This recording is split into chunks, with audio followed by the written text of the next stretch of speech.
Hey, I had a friend that asked about the housing market and how specifically things are going to change now. I mean, are deportations going to leave a lot of rentals open? And what's that going to do to the housing market?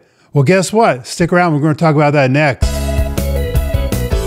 Hey, everybody. Dave Edwards, Treasure Valley Dave here. You know, you're a great real estate agent by your side when it comes time to buy a home, sell a home, or even relocate to the Treasure Valley.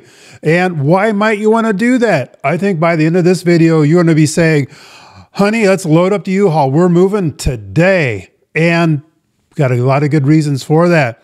So this video is going to be a little bit different than normal.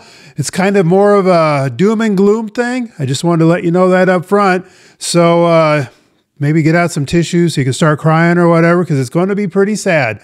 So my friend asked me about, like I said, what's the housing market going to do with, more properties becoming available now that, Trump's going to come in and deport all the illegals and things like that? Is it going to make a big difference? And really, that's not the thing that is going to make the biggest difference. And what is? Well, remember a couple days ago, we had a video on what the insurance companies and what the shenanigans that they're pulling, particularly in California, what that means for you and me. But it goes deeper than that. And in responding to my friend, I sent him an email that ended up evolving into a life of its own. So I just kind of like to go through that and see what you think. So in my missive back to my friend, I kind of recapped my recent video on home insurance. And I said that in California, about 13.5% of the residential home purchases, they failed during the escrow period for the sole reason of home insurance. A full 75% of those transactions, the house could not get insurance on it. There was just no insurance available. And for about 20%, the home insurance was like so expensive that they couldn't move forward. My guess, and the article didn't say this that I researched, but it put the buyer, even though they could afford the house, when you throw on the expense of the insurance, they could no longer afford the whole thing. And the rate of transaction failures because of insurance more than doubled from the previous year. And I would not be surprised if next year, is it going to double again? I don't know, but it's going to go up. I have no doubt about that. So if someone needs to borrow money to buy a home, which is what most people, and they can't get insurance, well, then they can't buy the home. So that means that the pool of buyers who can buy any particular home gets smaller and smaller. And this, in effect, reduces the housing inventory while increasing the demand for homes that are left that are insurable. So what's this perfect scenario for? My friend was pessimistic, and I pointed out that, if his outlook was pessimistic before, it just got validated. And I'm going to say we probably took it to the next level. So the various points that I made in my email back to my friend was, starting with number one, people want to buy a home, but they can't, so they have to rent. And they have the money to buy, so paying rent's not going to be that big of a deal, even as rent goes up. So there's no pressure on landlords to keep their rents moderated. So point number two was that 13.5% of homes can't be insured traditionally, so the buyer would have to pay all cash. But a buyer wouldn't pay all cash and put all that cash at risk without some kind of mitigation. Well, individual buyers wouldn't, but you know what kind of buyer would? Equity firms like, I don't know, Blackstone could easily do that. And I say that because that's exactly what they've been doing. These equity firms are flush with cash and they can self-insure. So they come in and they buy up 13% of the housing market or more next year, and then they turn those homes into rentals. Because there's a huge demand for rentals because people who couldn't buy a home now need to rent. So the next point is that these equity firms will buy up uninsurable homes at a huge discount. I mean, they can't sell them on the open market, right? A huge artificial discount is created by some insurance industry algorithm. On the one hand, the housing market begins to crumble. It's a slow crash. Next point. On the other hand, there's always two hands, right? Supply and demand forces for homes that can get insurance increases the price of those homes. So number five, when a buyer does go to buy an insurable home for that artificially inflated price and applies for a mortgage, well, that lender is going to go ahead and get an appraisal on that home. Pretty standard, right? So in appraisers, they determine the value based upon current market conditions. And so as more houses are being sold to equity firms at fire sale prices, lenders will start lending less and less on homes at the exact same time that the prices of insurable homes are going up and up and up due to just the natural market forces. Point 6 is that it will take more and more cash for the buyer to actually buy a home, and then there is no ongoing assurance that that buyer will be able to insure that home.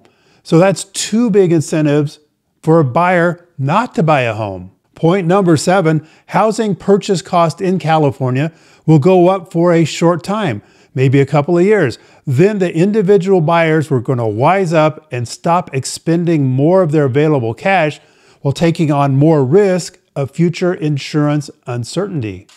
Then what happens? Well, point number 8, housing prices collapse in California. Rental demand gets stronger and stronger. Equity firms have been preparing for this by buying up more and more homes at fire sale prices. And now these corporate owners will start increasing the rents as much as they can. And why not? It's their legal duty to maximize returns for their shareholders. Getting it down to point number 9. So the cancer of California housing is not constrained to just California. So these insurance companies, they're not struggling under some short-sighted mandates of California, but rather the economic laws of increased risk and increased claim costs and the increased cost of reinsurance. So what's reinsurance? That's the insurance that insurance companies buy to help offset and mitigate their expenses. And I don't know this, probably need some more research, but I fully expect to find that equity companies play a huge role in setting the prices and terms in the reinsurance market. So point number 10, so what's the trajectory that we're on? Well, housing nationwide is on a churn and burn scenario played out on a medium-term timeline. So inventory is substantially down now from COVID and from the lockdown, the house arrest of construction workers, along with the reverberations of the supply chain disruptions. Interest rates have skyrocketed, thus keeping a large segment of potential buyers from buying a home.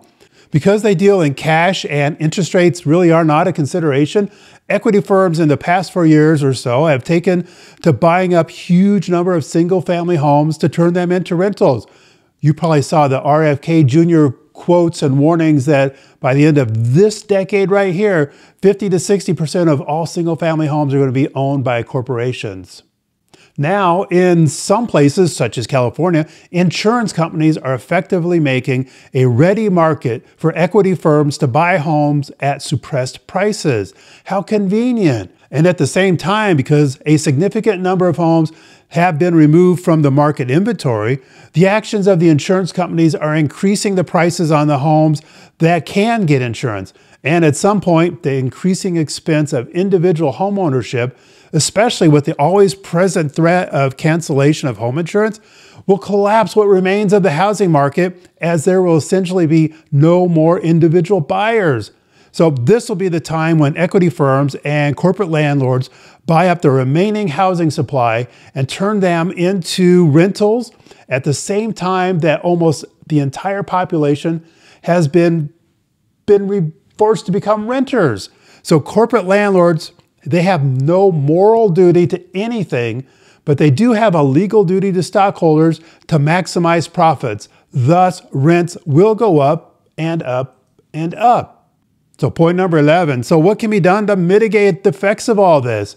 Well, for the short to medium term, own a property in a conservative and lower risk state. Lower risk from an insurance company's point of view. The lower the property casualty risk, the harder it will be for insurance companies to gouge the homeowners there, and the harder it will be for the insurance companies to cancel policies en masse.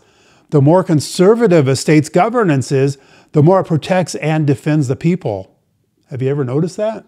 So point number 12, ultimately, however, because of the supposed supremacy of the national laws, the national courts, and the national government, and because of the corporate ownership of politicians, the judicial branch, and the ability to significantly influence anything that is even tangentially connected to the financial markets, And because of the supreme legal duty of corporations to maximize stockholder returns, the long-term future of the national housing market, the American people, and whatever delusion that we imagine that the American dream is, will all be reduced to rubble. Point number 13, is there any hope? Well, short answer, probably not. Let me ask you this, what's the most the American people have got riled up and pushed back against the establishment? Last week when we had the elections, so out of 335 million people in this country, 75 million people voted for the populist, anti-establishment presidential candidate. You know who I'm talking about. But that's only 22% of all the people in the country that got riled up and they pushed back. 22% of the people put ink to paper and pushed back. So how many of those same folks would engage in any action requiring more than just voting? Is there even a few? Probably not. Is there any hope? Probably not. Dang, I told my friend. I didn't start out to be all gloom and doom, but that's exactly where this line of thought must logically go. So that's my question for you. My friends that are still in California or some other liberal enclave, are you going to just wait until there's absolutely nothing you can do and you're going to be living in misery right away? Or are you going to try to increase the odds that you have for happiness for you and your family and move someplace more conservative and also has less risk as far as insurance companies are concerned? If that's the case, well, I say the Treasure Valley is it. And the reason I say that, not just because I live here and it's absolutely a great place, but also I checked out that book by Joel Skousen, Strategic Relocation, and I looked at the data. And the data shows that this is probably the best place to be. If you haven't got that book, check it out. It's definitely worth the read. Well, and this all started from that video that I did on insurance, particularly in California. So if you want to see that video, check it out right here. And you know what? If you are thinking about moving up here to the Treasure Valley, Maureen and I, she made the escape from California too. We'd be glad to help you with that. Give us a call, text, email, and guess what? We'll see you on the next video.